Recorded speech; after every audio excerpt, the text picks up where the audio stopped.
जब तुम्हें एग्जाम का डर सताए तब याद करना अपने माँ बाप का मासूम सा चेहरा, जो कैसा होगा अगर उनको ये पता लगे कि तुम एग्जाम से डर रहे हो क्योंकि तुमने मेहनत नहीं करी। तुम्हें आज या कल एग्जाम के मुंह के पास जाना ही है और अब तुम पर है कि उस टाइम एकदम कॉन्फिडेंस से एग्जाम देके विजेता की तरह एग्जाम हॉल से बाहर निकलोगे या फिर एग्जाम हॉल में घुसने से ही डरोगे। और अगर एग्जाम हॉल में घुसने से ही डरोगे तो इसकी वजह भी सिर्फ और सिर्फ तुम होगे, क्योंकि तुम्हारे पास टाइम था, मौका था, पढ़ाने वाला था, किताबें थी, क्योंकि एक बार आवाज लगाते ही तुम्हारे पास होटल की तरह खाना आ जाता था। लेकिन खाना लाने वाला और कोई नौकर नहीं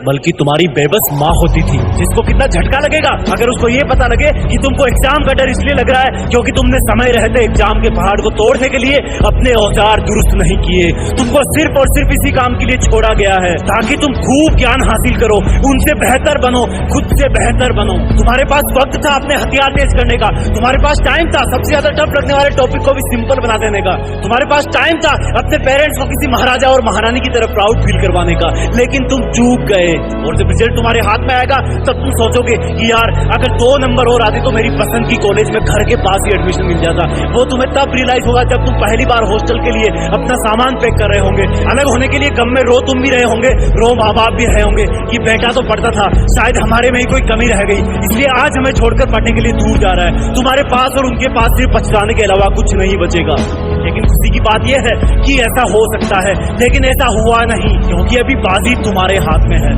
एग्जाम का लड़ने का वक्त तुम्हारे पास में है और कोई हो ना हो तुम तुम्हारे साथ हो। याद करो वो दिन जब तुम अच्छी पढ़ाई करते हो और उस दिन शाम को तुम्हें बहुत खुशी होती है और अंदर से संतुष्टि मिलती है कि क्या खूब पढ़ा हाथ में, क्या खूब लड़ा मैथ्स के सवालों से आज में। और जब इसी तरह अपने आप को बेहतर बनाने की कोशिश तुम हमेशा करते रहोगे तो एक दिन लोग कहेंगे अपने बच्चों को कि चल तुझे एक ऐसे इंसान से मिला के लाता हूं जो कभी भी एग्जाम से नहीं डरा, क्योंकि वो जानता था कि मुझे क्या आता है और क्या नहीं आता और जो नहीं आता उसको कैसे लाना है। वो ये भी बोलेंगे कि ये वो इंसान है जिसने कभी भी कितनी भी बड़ी एग्जाम में हार नहीं मानी। और यही स्टूडेंट लाइफ में हार नहीं मानने वाली क्वालिटी तुम्हें पता है कहां से कहां तक पहुंचा सकती है। तुम्हें नहीं दुनिया को पता लगेगा किसी दिन कि तुम इस हार नहीं मानने वाली, एग्जाम से भी नहीं डरने वाली और एग्जाम का डट करके मुकाबला करने वाली क्वालिटी से कहां तक पहुंच गए। क्योंकि राज की बात यह है कि दुनिया में जितने भी महान इंसानों को तुम किताबों में पढ़ते हो, उनके बारे में सुनते हो, उन्होंने हर डर को चुनौती के रूप में स्वीकार किया है। उन्होंने कभी भी लाइफ की किसी भी एग्जाम से कदम पीछे नहीं हटाया है।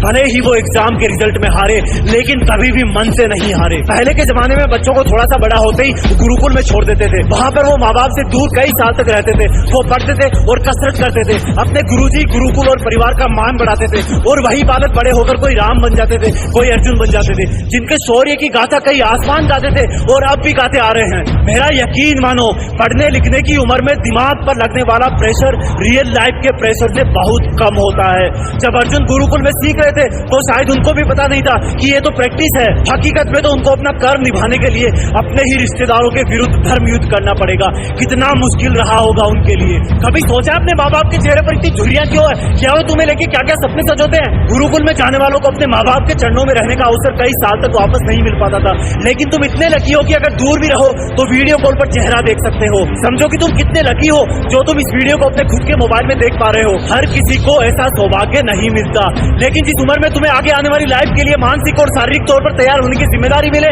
तो उस जिम्मेदारी को कभी नहीं छोड़ना। याद रखना, ये पढ़ाई के लिए तुम्हें किसी का डिस्टर्ब नहीं करना आजादी नहीं है तुम्हारी, ये जिम्मेदारी है तुम्हारी। दिन भर तुम्हारा पढ़ाई को गोलमाल करके स्मार्टफोन में खो जाना तुम्हें कमजोर तो बनाएगा ही, साथ में एग्जाम का भूत भी तुम पर हावी हो जाएगा। इस एग्जाम के डर के भूत पर तुम्हारी जीत तभी फिक्स हो पाएगी जब तुम अपने इस युवा होने के धर्म को अच्छी तरह निभा पाओगे, जब तुम ये जान पाओगे कि लाइफ में इससे तगड़े भूत आएंगे तुम्हारे सामने, तब तुम इस एग्जाम वाले भूत को भी कच्चा चबा जाओगे और फ्यूचर के बाकी डर वाले भूतों का भी सामना करने के लिए भी तैयार हो जाओगे। आपके लिए आप ही की जिंदगी में आपकी जीत फिक्स करने के लिए ऐसे बहुत सारी वीडियोस हम लाते रहेंगे। इस वीडियो को हर हिंदुस्तानी स्टूडेंट से शेयर करना ताकि वो एग्जाम को डर के तौर पर नहीं, चुनौती के तौर पर स्वीकार